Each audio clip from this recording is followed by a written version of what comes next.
Hi, everybody. I'm Dr. Stacia Dearman, the owner of Thrive Insight Education Support, and today I'm here to talk with Dr. Jill Wener about the subject of deposition.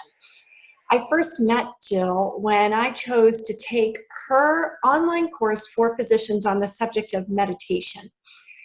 I had an interest in this course partly because I was interested in the benefits of meditation for myself, but also partly because I wondered whether that might not be a useful tool for physicians traversing the very stressful path of recovering from an adverse outcome and navigating malpractice litigation. So I'm really happy to have Jill here to talk with us today. I've since learned that the experience of malpractice litigation, in fact, is one of the important factors that drove Jill in the direction of developing her expertise for herself and for others around meditation. And so Jill is experienced with deposition, maybe more experienced than she'd like to be. And we're going to talk a little bit about deposition. I think it's nice to hear from another physician's perspective. Probably one of the most important messages that I hope you hear from the work we do around Thrive. I say we, meaning me and all the other physicians who so willingly volunteer their time and expertise to contribute to this cause. I think the work that I want to do with Thrive hopefully will give you the message that as you are making your way through litigation, you are not alone. You have colleagues who've been through this before, and there are people who will follow in your footsteps. And although it feels like a very isolating path, you're truly not alone. So welcome, Jill, and thank you for being willing to talk with us today.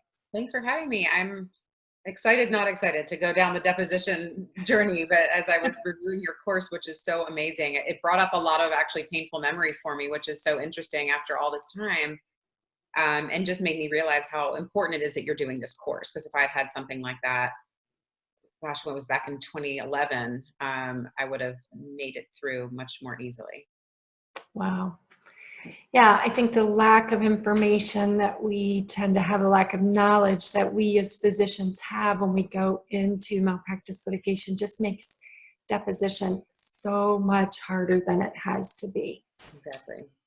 So I think let's start with really the most basic question. Let me hear your thoughts on why deposition matters so much, because I think that's really at the bottom of the stress we feel, in part, is the fact that it's so important. So talk with me a little bit about your thoughts on that. I think, for in terms of the doctor or in terms of just the whole process? The process as a whole, and in our experience of it as well. But let's talk about the process as a whole. Why does deposition matter in malpractice litigation? That's where all the dirty laundry comes out. That's where where they're going. That they have, the other, I guess, the plaintiff's attorney. Am I the plaintiff? I don't know. Yeah. But the person who is suing you or their family, their lawyer that's when you get a chance to meet everybody, and that's when you get a chance to know what kind of questions they're going to ask. That's the process of reviewing for it is super important, of preparing for it, so that you know exactly what you're up against, what may or may not have happened in the medical records. And so it's really the first and hopefully only chance that you all have to get to know each other and to see what this case is going to be all about. And it's a chance for you to, I don't want to say defend yourself, but it's a chance for you to come out with the facts, present your reasoning, and let your side of the case be known, which I think is also very important. Yeah. I think that question of are you defending yourself is an interesting one, because on the one hand, as I explore in my course, you're not really there to explain yourself entirely, right? And that wouldn't necessarily work to your advantage. But you are there to speak for yourself in a way that will work to the best advantage of your defense. Exactly. Right? Exactly. You're not like, I didn't do it on purpose, I didn't mean it. It's more a chance to answer the questions in a way to give another narrative rather than the person who's suing you. It gives another voice to this case, which is yours, and that's super important, because up until that point it's just this horrible doctor did this and this, or this horrible health system or whatever. And this gives us a chance to become human and real, and to lend our voice to the story. Right, right. I think part of what makes deposition so important too, a lot of defense attorneys are prone to say that many cases are won or lost at deposition. Mm-hmm. I think that's not just medical malpractice defense attorneys, but defense attorneys of many varieties.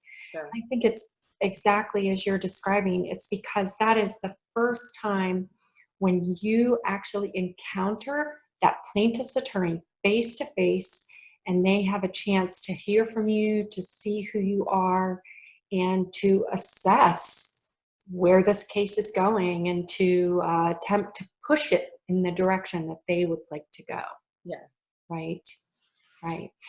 So I think, preparation for deposition, understanding our role at deposition, and bringing our best selves into the process is absolutely one of the most important things a physician can do to succeed at defending themselves in the best possible way in malpractice litigation. Yeah. So.